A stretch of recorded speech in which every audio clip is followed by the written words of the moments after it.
فایقە 20 تا 25 ساڵە لەم بازاڕەیە کارم کردووە وەکو زێڕینگرەک. خولیای وەم هەبووە کاتی خۆی کە مامۆستا چەند ڕێستەکی دەدا تەڵەبەکان باسی وێی کرد ئێوە ئەگەر ناخوێنن ئیشێکی وا بکەن کە سناعەتی هەبیتن بۆ خودی خۆتان بۆ کۆمەلگا و بۆ گشتی بەسوود بێ. ئەوە بۆ منیش تامۆزرۆی ئەم ئیشەیە بووم کە زێڕینگریە بەڵکو لە پاڵ زێڕینگریش ئەوەیە سنعەتسازیە کە ئێمە دەستی وەستایەتیمان هەیە. وەکو خودی خۆم چەندین خەڵکیش چەندین برادەر و چەندین ئەحبابیش لەکنم ئێمە فێرە ئەو ئیشە بووینە بەڵکو دەتوانم بڵێم ئەم ئیشەیە وەکو قوتابخانەیەکە لە بۆ تەواوی ئەو کەسانی کە دەیانەوێ بێنە ناو ئەم کارەیە. جۆرەکانی زێر عیار 21مان هەیە، عیار 22مان هەیە، عیار 24مان هەیە، عیار 18مان هەیە.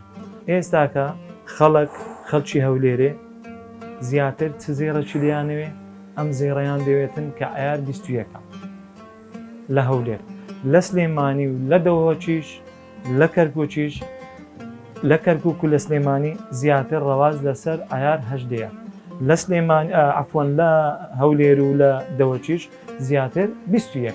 ئێستا زیاتر خەڵک زیاتر خواستی لەسەر تورکی و خەلیجە و ئیتاڵی لۆ زیاتر خواستی لەسەر نییە لەبەروەی دەسعەکەی گرانترە. هەموو خەڵکەک ناتوانانی مەسەلەن زێڕی ئیتاڵی بکڕێتن لەبەروەی کە دەسعەکی زیاترە لەگەر تورکی و لەگەر خەلیجی. جاران لێبکانە ئەمە ئیشی دەستکردمان دەکرد، نیوخۆیی دەستکردمان دروست دەکرد. مشتری دەهات دەیگوت ئەو شتێم دەوێتن لۆمان دروست دەکرد.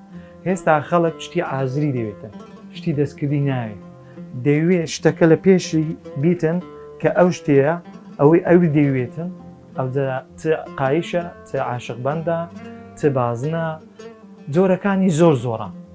هێستا خەڵک زیاتر عەزی لێ شتی حازر لە پێشی بیتن تەماشا بکاتین نەخشەکەی و دیزاینەکەی بەدڵ بوو یەکە سەر ئەوی دەوێتن. لەگەر جاران چونکە جاران زێڕەکی ئەوها نەدەهاتە هەولێر و کوردستان. مەتاڕەکان کاتی خۆی مەسەلەن لە ئەمنەوەی باز دەکەم لە پێش 2000ەکان ئەو شتێ نەبوو، بەس ئیشی دەستکرد بوو. ئیشی دەستکرد هەندێک شتمان هەیە، هەندێک بابەتمان هەیە بەڵێ ڕاستە گرانترە، هەندێک شتمان هەیە هەرزانترە لەگەر ئیشی دووبە و تورکیا و بەڵکو خاریجی کوردستان و عێراق. فەرقەکەی هەرزانترە ئیشی دەستکرد وەکو دەستکرد، چونکە ئەتو مەساریف ناکەی. ئەوە گومرگە، ئەوە تیارەیە، ئەوە هینانە، ئەوە نەقڵە، ئەوە حەواڵەیە. هێستاکە ئەو شتانە هەیە. ئەو شتانەش کە ئەتوو دەیدەی ڕاستەوخۆ ئەو مەساریف و ئەو دەسعەقەیە لە دووبە و لە تورکیای ئەتوو سەرفت کردیە یان دایتت یەکەو سەر دێتە سەر زێڕەکەی دەسعەقەکە بەڵکو زیاتر دەبی. ئیدی لێرکوانە ئەتوو دەستکردی دروستکەی هەرزانتر ڕاوەدەستی هەم لە بۆ خودی مشتریەکە هەم لە بۆ خودی زێڕینگرەکەش.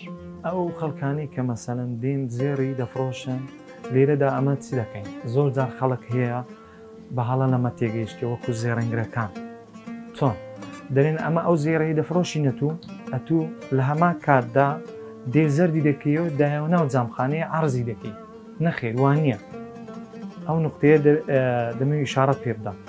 لێرکانەدا ئەمە هەر زێرە کە دەیکڕینەوە دەیتانینەوە دەیکەینە سەبیکە دەیکەینە قالب تەقسیمی سەر ئیشەکانی کە دەکەین.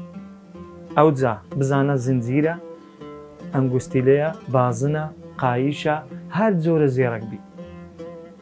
زێڕەکە بەڵکو دەیکەینەوە عیار 24 سەر لە نوێ دەیکەینەوە 21. ئەو جە دەین عەرزی دەکەین کە عەرزیشمان کرد خەڵک تەماشا دەکاتێ ئەو نەخشە ئەو دیزاینی عەقڵی گرتیە کە عەقڵیشی گرت دێمە عەمەلی خۆی دەکا.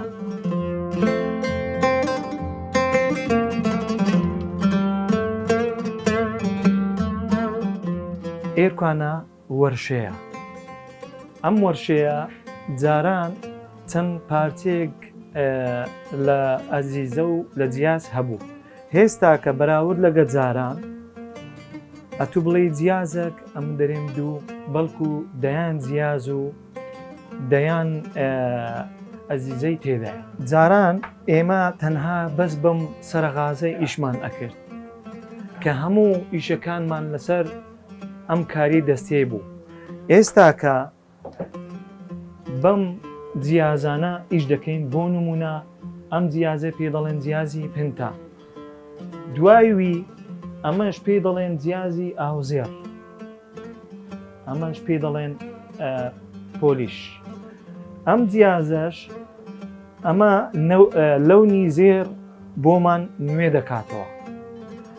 مانێ بەراوردێک بکەین لەگە جاران تقریبا 180 فەرقی کردیا لە ڕووی ئەجیزە و لە ڕووی جیهازەوە. جاران ئیشی خۆمان کوڕادەپەڕاند بۆ زەرکردنەوەی زێڕەکان، بۆ نوێکردنەوەکان تەنها دوو شتمان هەبوو. یەکەمیان ئەم تیزابە بوو کە پێی دەڵێن مەی ئامەز، دوایوی ئەم پەرداغە بوو کە ئەمە زێرمان پێ زەر دەکردەوە.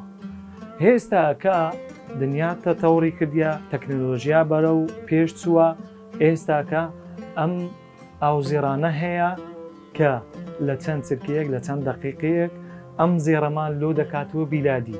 بۆچێ؟ بۆ ئەو کەسانەی کە دێن زێڕی خۆیان نوێ دەکەنەوە بەڵکو دەرێ ناتوانین زێڕی بکڕین، ئەو زێرانەمان لە بۆ زەرکەوە یان ئاوزێر بکە نانەوێتن ئەو پارەیەی بدەن. ئێمەش دێرکانە وەکو سنعەتساز و وەکو وەرشە ئەم کارانە ڕادەپەڕێنین بەو جیهاز و بەو ئەو جیزانە. جاران ئەمە دووشت هەبوو زەردمان دەکردەوە پێی. یەکیان مێ ئامست پێ دەڵێن تیزاب، دوو پەرداخ. بەم دووە ئیشی خۆمان ڕادەپەڕاند کە زەرکردنەوەی زێر بوو.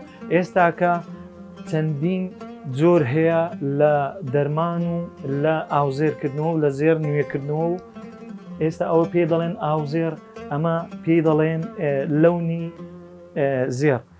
ئێستا ئەکەش ئەمەشمان هەیە کە پێ دەڵێن ئاوزێر عیار 24. ئەمە عیار 24 ئێستا کە لە چەند دەقیقەیەک ئەو زێرانەمان بۆ نوێ دەکاتەوە.